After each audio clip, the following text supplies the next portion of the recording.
¿Qué pasaría si el caos de los mercados financieros mundiales pudiera predecirse, medirse y dominarse en menos tiempo del que se tarda en preparar un café?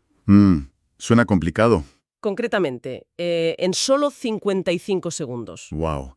A ver, dicho así, suena a la típica premisa de una novela de ciencia ficción sobre mercados ultrarrápidos, ¿verdad? Totalmente. Pero bueno, la realidad es que las matemáticas detrás de esa capacidad de procesamiento tan bestia, pues ya están completamente desarrolladas y documentadas empíricamente. Un saludo muy cordial a quienes nos escuchen y bienvenidos a esta nueva inmersión.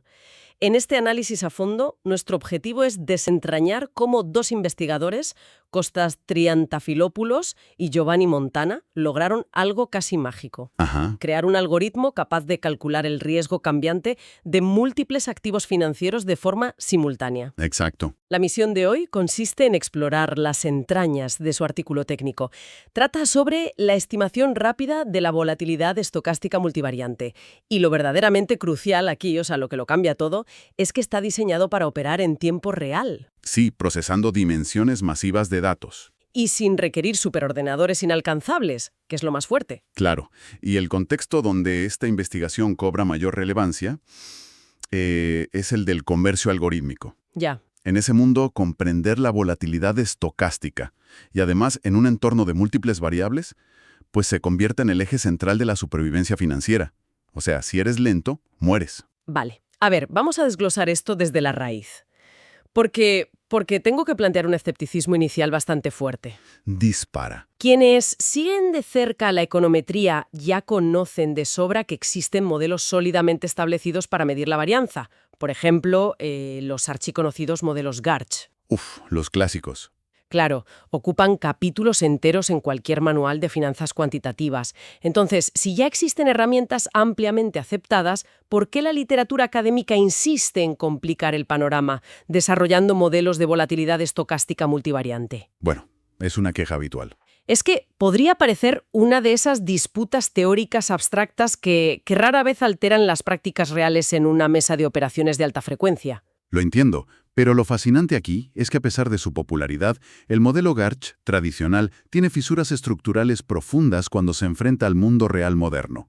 ¿Fisuras de qué tipo? Pues mira, la limitación crítica de esos modelos es que asumen la volatilidad como una consecuencia mecánica, o sea, casi determinista de los eventos pasados. Vale.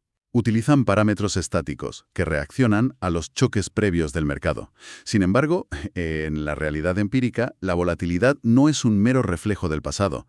Tiene vida propia, muta y evoluciona de forma totalmente impredecible. Ya, claro, no es una línea recta. Para nada. Es, por definición, un proceso estocástico gobernado por variables latentes que no siempre podemos observar directamente. Entiendo el argumento a favor de lo estocástico. El mercado no sigue un guión predeterminado.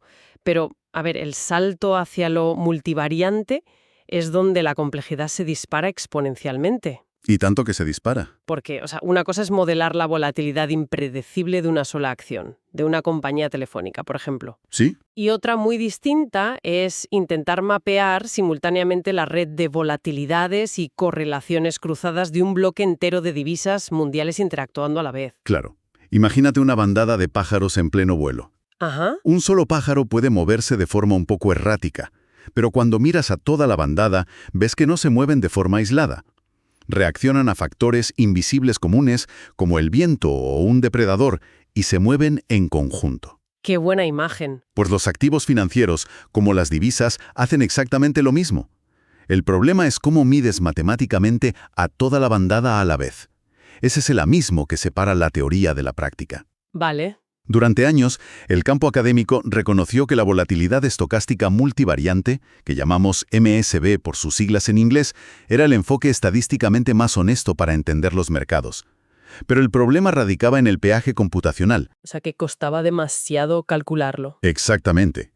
Para resolver las complejas integrales que describen estas redes de correlación cambiantes, los analistas tenían que depender de métodos iterativos de simulación masiva. ¿Te refieres a las cadenas de Markov-Monte Carlo, el infame MMC? Ese mismo, el famoso MMC. Y aquí es donde localizo el mayor cuello de botella estructural de esos modelos tradicionales.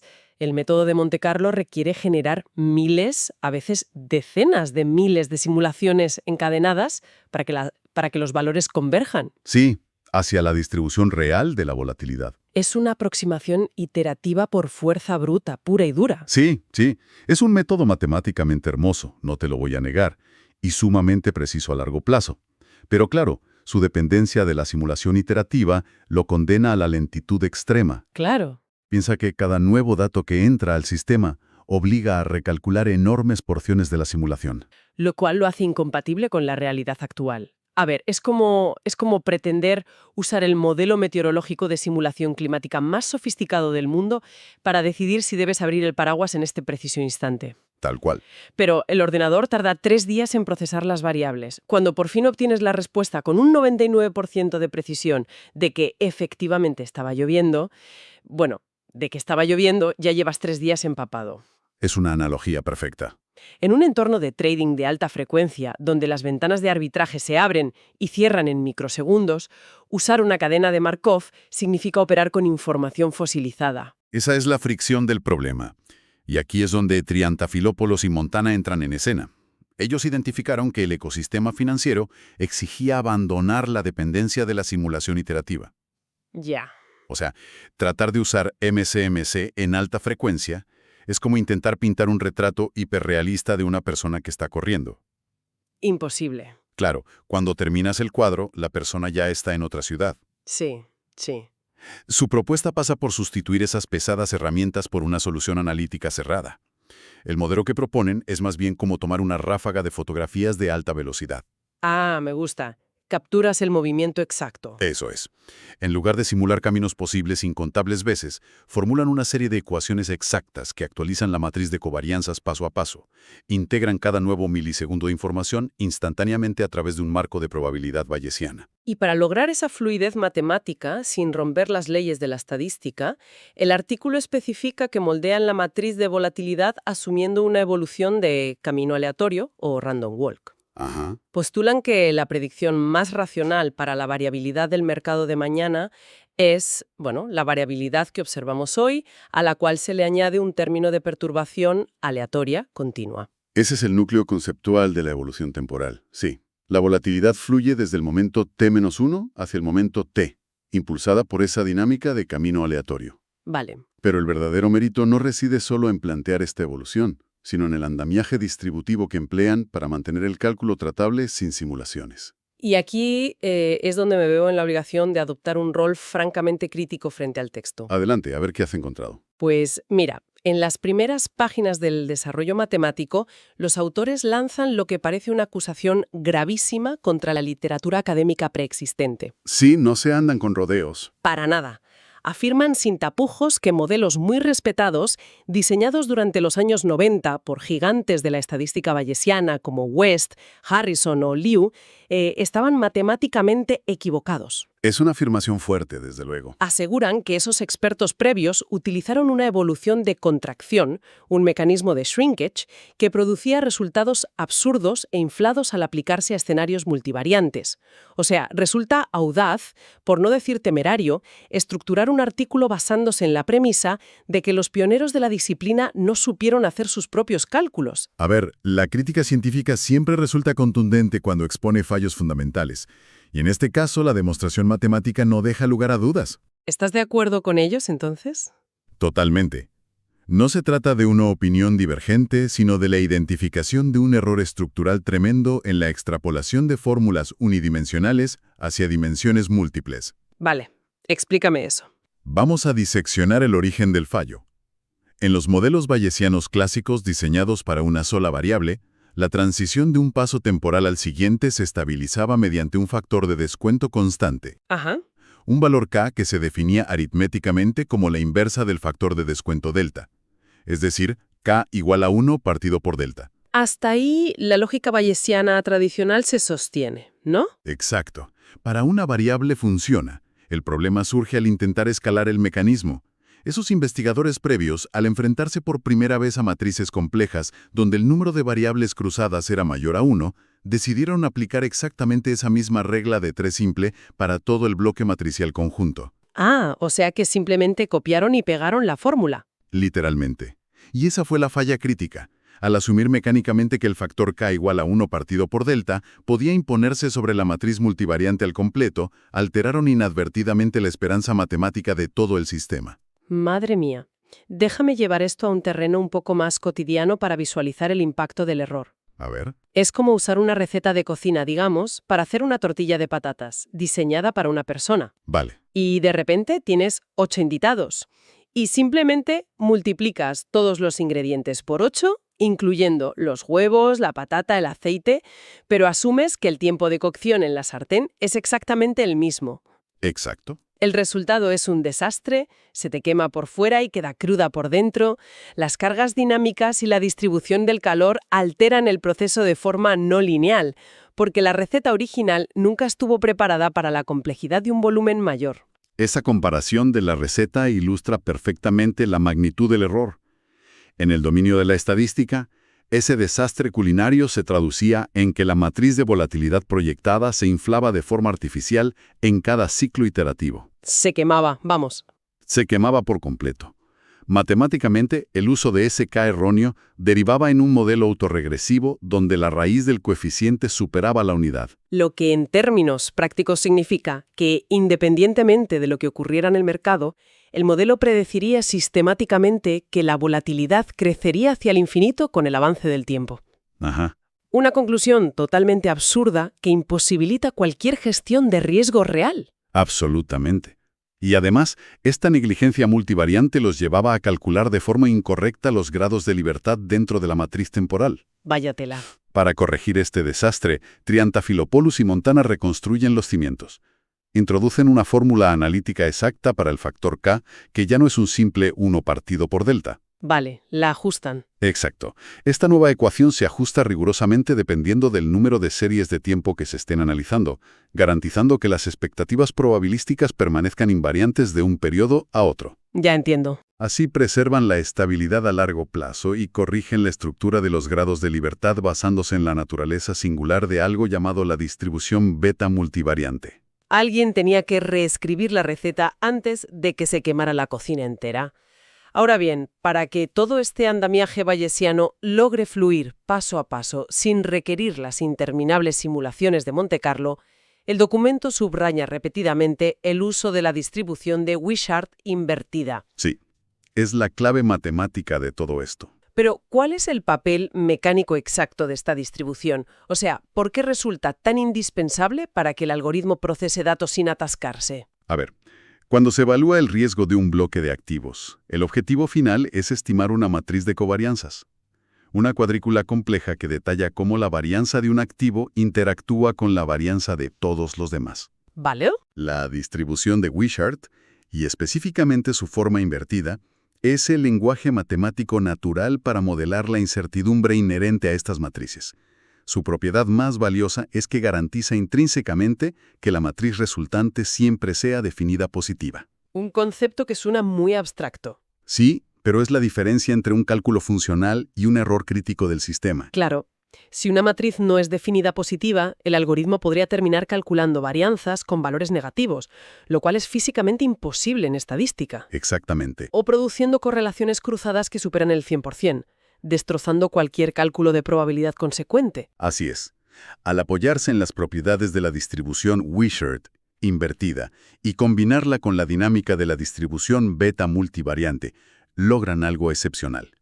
La matriz de volatilidad previa absorbe el nuevo dato del mercado y escupe una nueva matriz actualizada, utilizando exclusivamente fórmulas cerradas. Se elimina la necesidad de simular caminos aleatorios. Eso es. La matemática resuelve la actualización en un solo paso algebraico. El rediseño estructural es indudablemente brillante sobre el papel.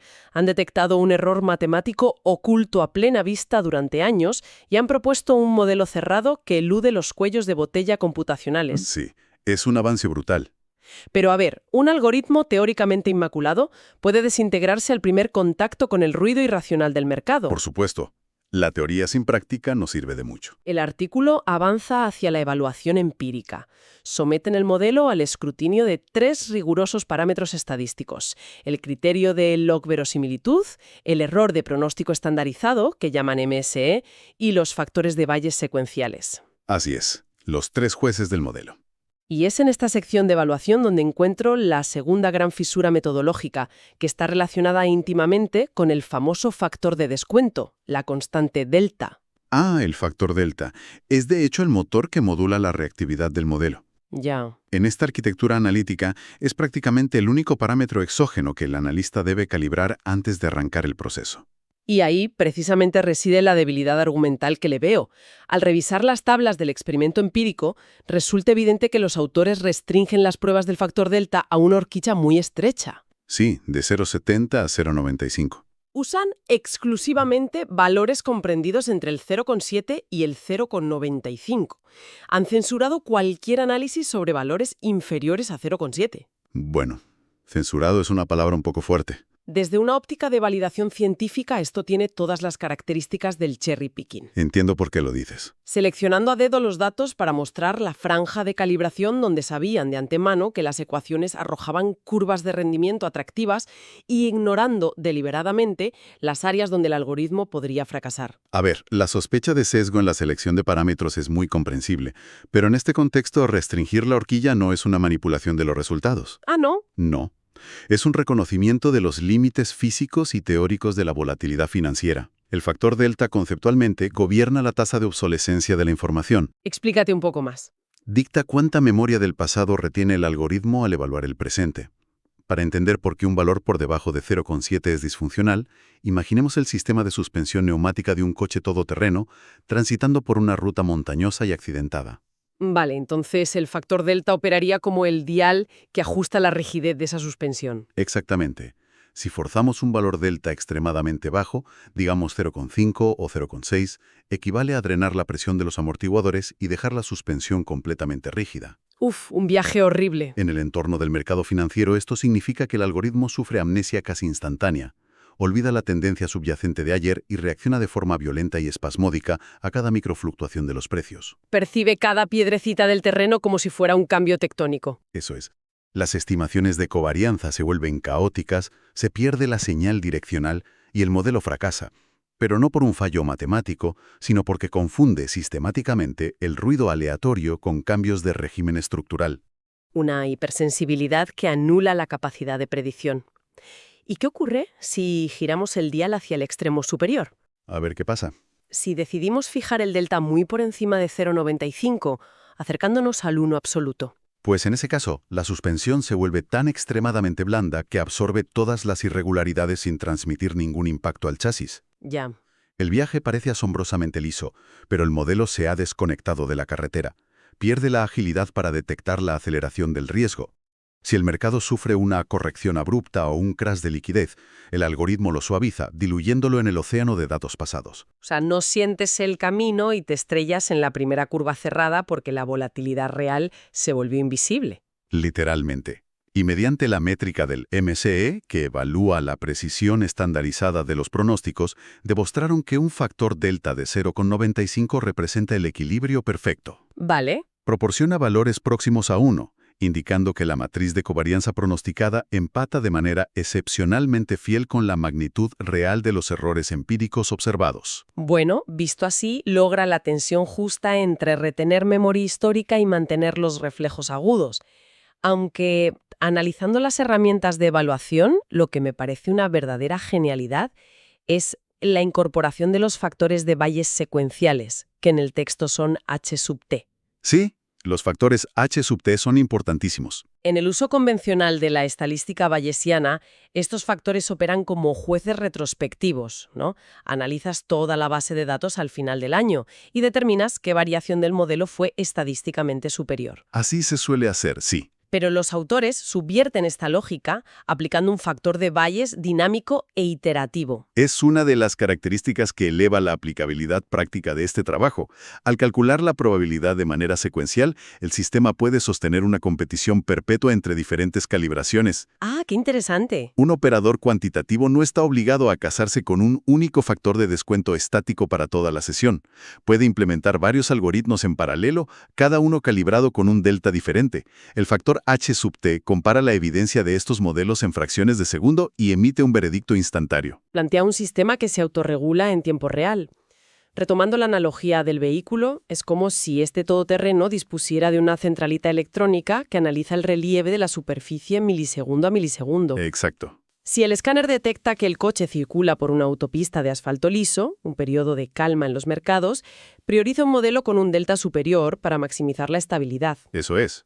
Pero si inesperadamente el vehículo se adentra en un campo de cráteres, lo que equivaldría a un pánico vendedor repentino en la bolsa, el factor de Bayes detecta la anomalía probabilística de inmediato y fuerza la transición instantánea hacia el modelo de delta bajo. Endureciendo la respuesta para absorber el impacto antes de que el chasis sufra daños, claro. La capacidad de transitar por regímenes de mercado dispares de forma autónoma es sencillamente fundamental. Y para validar esa resiliencia ante regímenes de mercado extremos, llegamos a la fase de aplicación sobre datos históricos reales. El experimento somete el algoritmo cerrado a un conjunto de 4.774 observaciones diarias cruzadas. ¿Qué se dice pronto? Sí, analizan la evolución de 8 tipos de cambio de divisas internacionales frente al dólar estadounidense. Y aquí es precisamente en la selección de ese conjunto de datos donde me surge una enorme objeción contextual. Otra más. A ver. Examinando las series temporales, las observaciones abarcan desde el año 1980 hasta el 97. Ajá. Esto implica analizar el comportamiento del franco francés, el marco alemán, el florín holandés o la lira italiana. Monedas pre-euro, sí. O sea, son monedas fósiles, reliquias que llevan casi 3 décadas enterradas bajo la adopción institucional del euro. ¿Qué nivel de relevancia analítica puede extraer un departamento de riesgo actual operando con milisegundos de latencia, analizando la dinámica de monedas de los 80? Te entiendo. Hablamos de una época en la que las órdenes se transmitían en gran medida mediante llamadas telefónicas y terminales de texto primitivos. A ver, la crítica sobre la antigüedad de los datos es muy habitual cuando se revisa literatura de validación retrospectiva, pero obvia la naturaleza experimental de la econometría. ¿En qué sentido? Ese bloque temporal, de los 80 al 97, no se escogió por simple comodidad de acceso a los datos, o porque fueran nostálgicos. Se escogió porque representa un laboratorio de estrés histórico insuperable para los modelos de correlación multidimensional. Principalmente por la densidad de shocks sistémicos concentrados en apenas 15 años. Exacto. Es un periodo que encierra una volatilidad estructural fascinante y profundamente agresiva. Abarca las secuelas de la segunda crisis del petróleo, las intervenciones cambiarias drásticas de los acuerdos del Plaza y del Louvre. Sí, hubo de todo. La profunda inestabilidad del sistema monetario europeo que desembocó en el colapso temporal del mecanismo de tipos de cambio. Y por supuesto el infame miércoles negro del 92 que forzó la salida traumática de la libra esterlina. Vale, entiendo el punto. La lógica de validación es clara. Si una arquitectura matemática puede procesar sin desestabilizarse el caos impredecible de esas crisis cruzadas, manteniendo las matrices estables a lo largo del tiempo, ha demostrado empíricamente una solidez suficiente para enfrentar la volatilidad algorítmica y fragmentada de la actualidad. Visto como una prueba de estrés en una cámara de vacío histórica, pues adquiere sentido. Especialmente porque los hallazgos revelan dinámicas topológicas en los mercados que los modelos rígidos previos no lograban capturar. Totalmente. Al observar los gráficos tridimensionales de correlación en el estudio, la libra esterlina, por ejemplo, mostraba interdependencias profundamente dinámicas con el bloque de divisas de Europa continental. Variaba su grado de correlación dramáticamente, pero mantenía un vínculo evidente, reaccionando, como decías antes, como un banco de peces ante perturbaciones externas compartidas. Así es. Y mientras tanto, la interacción del yen japonés frente al dólar arrojaba un comportamiento casi opuesto. Ah, sí, eso me llamó la atención. La evolución de las varianzas aisladas mostraba picos de volatilidad brutales, explosiones repentinas de riesgo. Pero lo verdaderamente distintivo era la bajísima correlación con el resto del tablero global. Iba a su bola, vamos. Literalmente. El modelo analítico supo rastrear con absoluta fidelidad cómo el yen se desconectaba sistémicamente del bloque occidental, experimentaba su propio episodio de turbulencia aislada y posteriormente recobraba un nivel base de correlación suave. Algo que los modelos antiguos no podían ver. Claro, los antiguos modelos MCMC o de contracción rígida fallaban miserablemente aquí. Tendían a difuminar estos picos aislados al forzar una estandarización artificial sobre toda la matriz, o peor aún, acumulando errores iterativos que inutilizaban los pronósticos a varios días vista. Y todo este proceso de cálculo masivo y ajuste probabilístico dinámico nos conduce al dato final del documento. El gran final. Un detalle técnico que, de verdad, altera por completo la percepción de lo logrado. El artículo detalla el coste computacional de esta evaluación empírica. Se habla de rastrear una matriz de covarianzas en constante evolución para 8 dimensiones, procesando los cálculos del factor de Bayes dinámico y la log verosimilitud para un histórico de casi 5.000 puntos temporales cruzados. ¿Y el tiempo total de procesamiento para escupir todo el mapeo estadístico fue? Únicamente 55 segundos. Una barrera temporal impensable para las cadenas iterativas de Markov en densidades multidimensionales tan altas. Impensable. Pero lo que resulta verdaderamente asombroso, el detalle que magnifica la magnitud del avance matemático, reside en las especificaciones del hardware. Sí, esto es espectacular. No acudieron a una granja de servidores institucionales ni a procesadores de clúster masivo. El documento registra de manera sucinta que los tiempos de ejecución se obtuvieron operando sobre una estación de trabajo convencional del año 2007. Madre mía, 2007. Hablamos de un modesto procesador Intel Celeron, trabajando a 1,60 GHz y asistido por apenas 504 MB de memoria RAM, o sea, 500 megas. Cualquier teléfono inteligente contemporáneo de gama básica supera esa capacidad de cómputo por factores de magnitud exponenciales. Por goleada, sí. Y sin embargo, esa máquina anticuada, armada únicamente con la distribución de Wishart invertida y la formulación corregida del factor beta multivariante, logró digerir 20 años de caos macroeconómico internacional en menos de un minuto. Sirve como el recordatorio definitivo del poder analítico de la elegancia matemática. Al eliminar los cuellos de botella iterativos, transformaron una carga de trabajo inabarcable en un cálculo secuencial puro y directo. Bueno, pues de este intrincado descenso a las profundidades de la econometría de alta velocidad, creo que es necesario extraer conclusiones estructurales contundentes sobre el impacto de esta investigación. Sin duda. A modo de síntesis transversal, considero que el artículo cristaliza en 3 aprendizajes imprescindibles para la modelización cuantitativa. Adelante con el primero. El primero radica en confirmar que la necesidad de velocidad analítica, esa eficiencia temporal, nunca debe lograrse sacrificando la verdadera naturaleza probabilística de los sistemas complejos. Forzar a los mercados estocásticos para que encajen en parámetros mecánicos rígidos únicamente por conveniencia computacional produce espejismos de riesgo.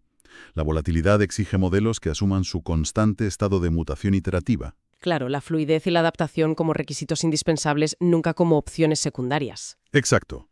El segundo pilar es una lección brutal sobre rigor académico y la necesidad de cuestionar el consenso cimentado. Al evidenciar matemáticamente la falla en el factor de contracción K en la literatura bayesiana previa, demostraron que aplicar lógicas unidimensionales sobre matrices multivariantes destruye la esperanza matemática subyacente. El problema de multiplicar la receta por 8 sin penar. Eso mismo. Ajustaron correctamente los grados de libertad y evitaron que el propio andamiaje de los pronósticos colapsara bajo el peso de sus dimensiones. Arreglaron la integridad de los cimientos probabilísticos antes de intentar erigir predicciones a largo plazo. Muy importante. Y la tercera conclusión es la apoteosis de la simplicidad operativa. Reemplazando la fuerza bruta computacional por ecuaciones analíticas exactas basadas en la matriz de Wishart invertida, concibieron un sistema en el cual un único parámetro de control rector. ¿El factor de descuento delta? Ese mismo.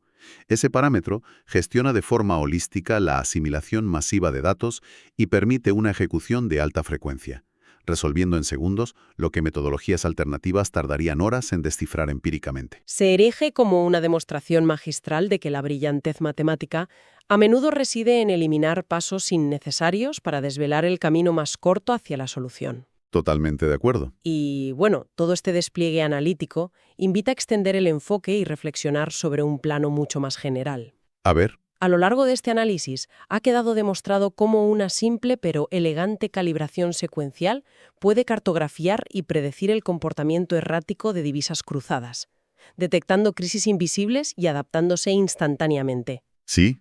Pero nuestro mundo moderno está plagado de redes complejas, multidimensionales y profundamente estocásticas.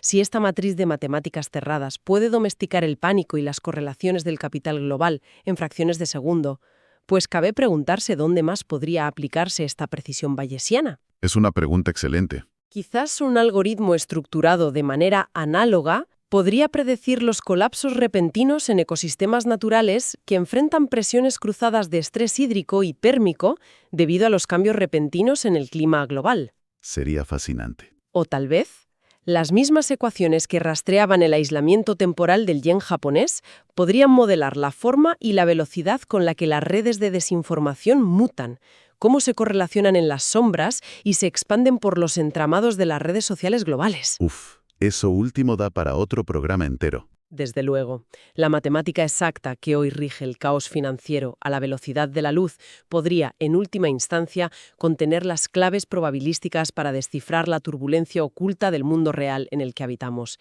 Las fórmulas bayesianas están a nuestra disposición, demostrando su eficacia sin la necesidad de potencia computacional desmedida. Solo falta la imaginación y el rigor para redirigir la lupa hacia nuevos horizontes de caos multidimensional. Ha sido un placer diseccionar todo esto. Lo mismo digo, y a quienes nos acompañan al otro lado, gracias por escuchar.